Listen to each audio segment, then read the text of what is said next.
Hey, most authors think they need to sell thousands of books to make real money, and they don't. Here's what I learned after writing my first book in a weekend and watching it make a whopping $5 a month. Because the money isn't in the book sale, it's in what happens after someone reads it. If you've written a book that's collecting dust, or you're thinking about writing one, but worried it won't pay off, I'm going to show you how to turn even a short 80-page book into a client-getting magnet. These are no BS success stories, no made-up numbers, just the framework I've been testing that turns a $10-ish book into a conversation starter that actually gets calls booked. And here's the best part. You hate selling, because even if your book is super niche, and even if you never sold anything high ticket in your life, we're talking 15 minutes to completely change how you think about your book. So let's go. Because the first thing, number one, you need to understand, authors obsess over the wrong metric. You're checking Amazon rankings, counting royalties, stressing about reviews, and I get it. When I published my first book, I wrote the whole thing in a weekend, by the way.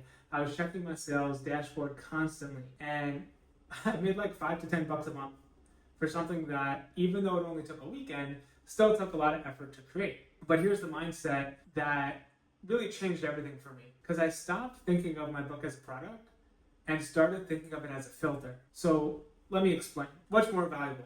Selling 100 books to random people for $10 each, or having 10 perfect prospects read your book and then book calls with you because they already trust your approach. The math is simple.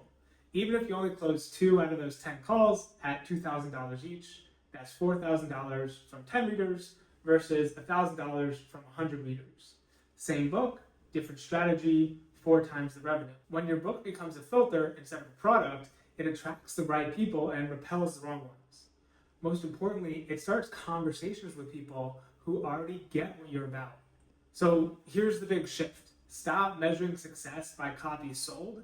Start measuring it by conversations started. Because the real revenue comes from the relationships, not the royalty. Now let me tell you about this project I worked on with my client, Eric. Because even though it didn't go as planned, it taught me something huge. Eric came to me wanting to grow his business. So we decided to ghostwrite a book together, basically taking his expertise as a financial advisor and packaging it into something his ideal clients would want to read. The plan was simple. Write the book, boost it with some Facebook ads, get it in front of the right people, and see if they book calls. We weren't trying to hit any bestseller lists. We just wanted to test if a book could generate these conversations. And here's what we set up. This is the important part.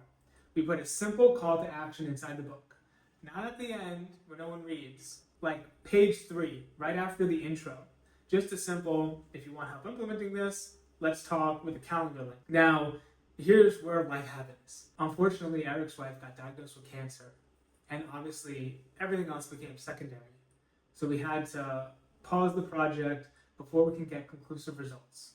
But even in that short test period, something interesting happened. The few people who did get the book, they were starting conversations with us. Not tons of conversations, but enough to show me that the concept worked. See, the book was doing something no cold email or LinkedIn message could do. It was demonstrating expertise over 80 pages instead of trying to prove credibility in 80 words. So the theory was solid. Give value upfront through the book. Make it easy for interested readers to raise their hands. Start conversations with people who already trust you. Even though we couldn't fully test it with Eric, it proved to me that a book could be more than just a book, and not just in the realm of sales and marketing business books. It can be a bridge between you and your ideal clients. Now, here's where most authors mess this up. They try to do way too much. They think they need a webinar funnel and complex email sequences and all this tech stuff. But the beauty of using a book as a conversation starter is in its simplicity. So think about it.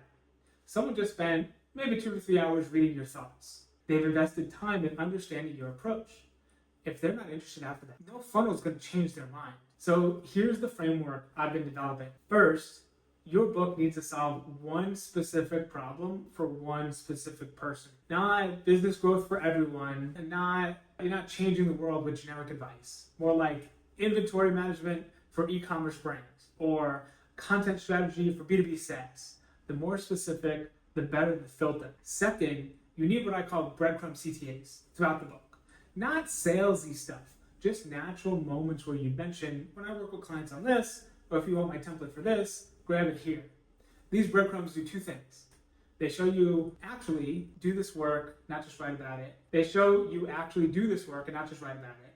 And they give interested readers a next step that feels helpful and not pushy. Third, and this is crucial, make booking a call the easiest thing in the world. One link, one calendar, no forms asking for their life story. If they read your book, they're qualified enough to have a conversation. The goal isn't to sell on the call. The goal is to see if there's a fit. The book already did the heavy lifting of explaining your approach. The call is just to explore if working together makes sense. Remember, an 80-page book that gets 10 calls booked is infinitely more valuable than a 300-page tome that sits on shelves.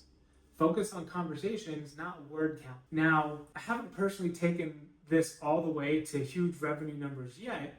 I'm still testing and refining, but here's what I know from my experiments. Books create trust in a way that nothing else does.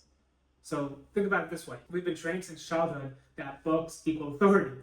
When someone writes a book on a topic, our brain automatically assigns them expert status. And you could use this to your advantage without being manipulative about it. So here's what I mean.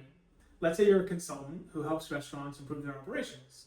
You could spend months trying to improve your credibility on LinkedIn, or you could write an 80-page book called The Restaurant Profit Playbook and hand it to restaurant owners. What approach do you think gets you in the door faster? The book becomes your proof of concept.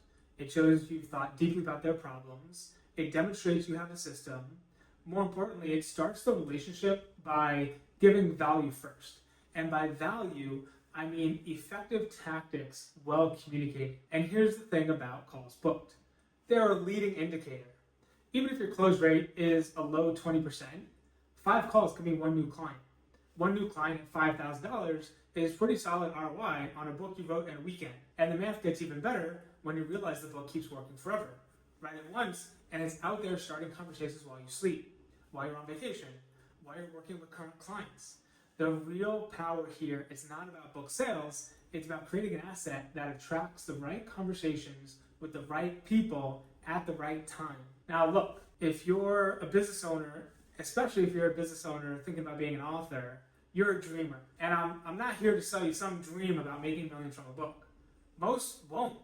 But what I'm saying is this. If you've already written a book or you're thinking about writing one, instead of constantly posting on social media or doing 1,000,001 random acts of marketing that aren't working, stop focusing on diluting your time, money, and energy, and start focusing on one thing that'll work. But what I'm saying is this.